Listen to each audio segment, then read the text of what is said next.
Hey, what's up guys? Joker here. Today we are going to be discussing the NVIDIA Geforce Partner Program, which has been catching a lot of heat over the last 12 to 18 hours after Kyle Bennet of HardOCP published an excellent article which he spent 3 weeks working on and digging and talking with NVIDIA and add-in board partners to try to get the story straight so that he can deliver a good article on it, which he did, and I'll be sure to link to that along with the other sources down below. But really the whole crux of this story is the Geforce Partner Program and how it could potentially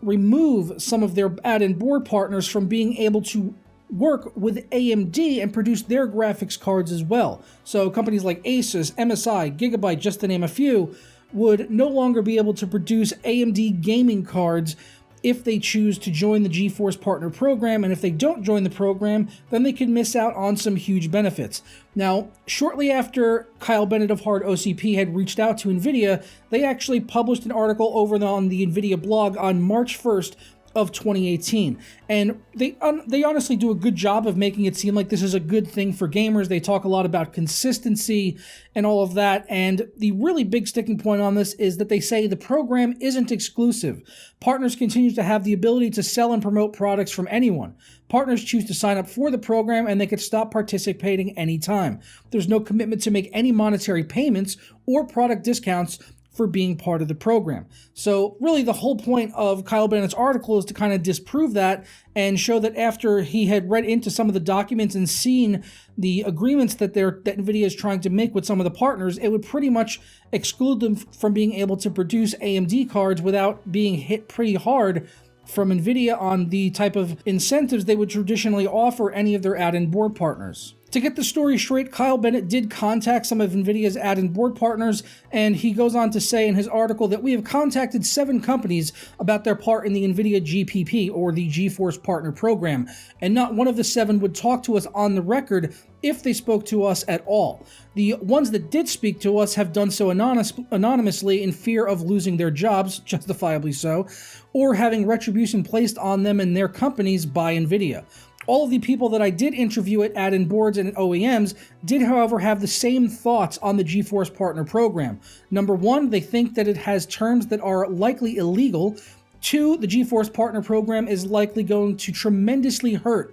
consumers' choices. And number 3, lastly, it says it will disrupt business with the companies that are currently doing business with, namely AMD and Intel. Continuing on from there, he says the crux of the issue with the NVIDIA Geforce Partner Program comes down to a single requirement in order to be part of the GPP. In order to have access to the GPP program, its partners have to make its gaming brand aligned exclusively with Geforce, which he has said he has read documents with this requirement spelled out on it. So this would mean the companies, like I had mentioned, Asus, Gigabyte, MSI, who produce gaming-specific brands. So for Asus, it would be like their ROG Strix line. For Gigabyte, it would be the Aorus. For MSI, they're gaming-centric cards. So it doesn't sound like this is including all of the cards, which pretty much would just leave like their standard blower-style cards that are non-Founders Edition, which most of the manufacturers do make. They usually make them with these little plastic shrouds. They're not of high quality and usually don't see them all of that often because most people will either choose to get a Founders Edition card if they want a blower style card at all, which does have its benefits honestly for certain system configurations, or they'll choose to get an aftermarket gaming card, which will usually have 2 or 3 fans and different power delivery and all of that, and it'll offer a lot of gaming centric features for people that are going to want to utilize them to play games. So if NVIDIA is forcing these board partners to have exclusive rights to those with NVIDIA in order to get advanced allocation of GPUs so that they can design their boards for launch and also get funds as well to help with their marketing initiatives, then they're going to have to basically join the Geforce Partner Program. So it's kind of like NVIDIA is holding them at gunpoint and saying, hey, if you still want to be part of the club and produce our cards with all of the benefits that have been coming along with that for years, then you need to join this program and you'll pretty much have to step away from working with AMD on any type of gaming-specific cards. And Kyle Bennet goes on to say from the documents that he has read, if it chooses to not be part of the GPP, it will lose the benefits of GPP, which include high-effort engineering engagements, early tech engagement, launch partner status, game bundling, sales rebate programs, social media and PR support, marketing reports, and marketing development funds, or MDF, which is really the main thing that could get NVIDIA into a lot of trouble here with the FTC, as it really does promote anti-competitive conduct, and the very same charges had been brought against Intel back in 2010 by the Federal Trade Commission, which led to a multi-billion-dollar fine against the company. So if NVIDIA does not really backpedal on this and not move forward with it, where they're going to be restricting partnerships with other companies from the add-in board partners, and also holding back funds that could help them with marketing their products, which is going to be a huge thing. I mean, if MSI or Asus or Gigabyte are no longer receiving assistance from NVIDIA to help market these products, and also possibly not getting full allocation of these GPUs, let alone having to get them post-launch, as it said it could affect the launch status for these companies, meaning they would pretty much have to get them post-launch and then have the cards probably come out weeks or even months later, as they'll still have to design their boards and everything for the product, when the people that do happen to agree to the Geforce Partner Program will already have those GPUs ahead of launch and have cards available for launch day. And that's just going to really hurt the business of the companies that choose to stay out of this. So really what they can do is, I think the companies kind of need to band together and basically go to NVIDIA and say, hey, we're not going to stand for this, and if you don't,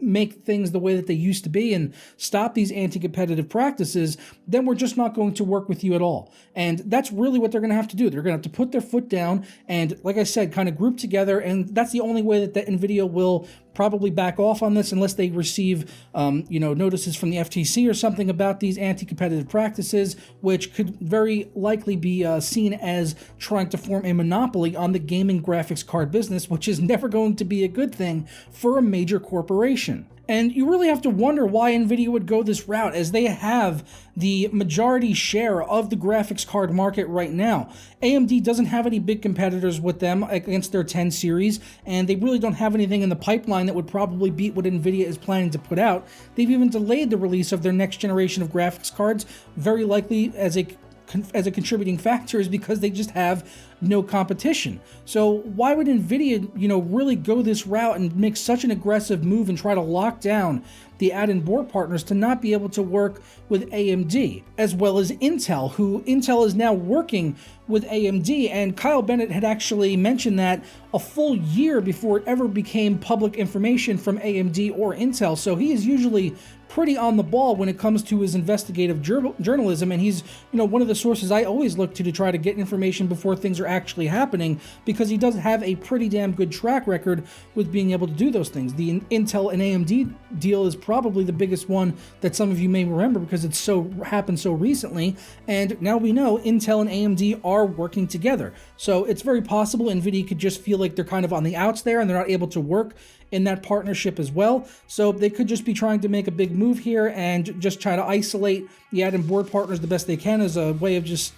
kind of saying, fuck you, we're going to try to hurt you guys as much as we can, because we feel like we're getting our feelings hurt by you not including us in your dealings. So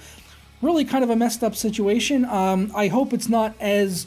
bad as it kind of sounds like, according to Kyle Bennett's report, but until we hear an official word from NVIDIA that says they're going to either stop this or to just set the record straight and make everything super transparent, even though in their partner program they talk about transparency, but it seems like they're being anything but transparent with what these dealings are actually meaning, and the board partners are even pretty scared to come out and actually say anything publicly without, being hidden behind the scenes, because it could impact their relationship with NVIDIA and the Geforce Partner Program. So obviously, this is going to be, I feel, a bad thing, not just for the companies producing these cards, but also the consumers at the end of the day as well, as you'll have much fewer options when choosing between NVIDIA and AMD if like half the cards are taken off the market from one side to help favor NVIDIA. And I don't really see AMD doing anything like this, so it just doesn't really, it's not a good look for NVIDIA right now. So let me know what you think about this down in the comments below. I look forward to our discussion. As always, if you enjoyed this video or learned something new, don't forget to leave a like on it down below and subscribe if you're not already. And if you have been here for a while, you can always hit the notification bell so you never miss a moment of content here on the channel. And I'll catch you in the next video. Ta-ra.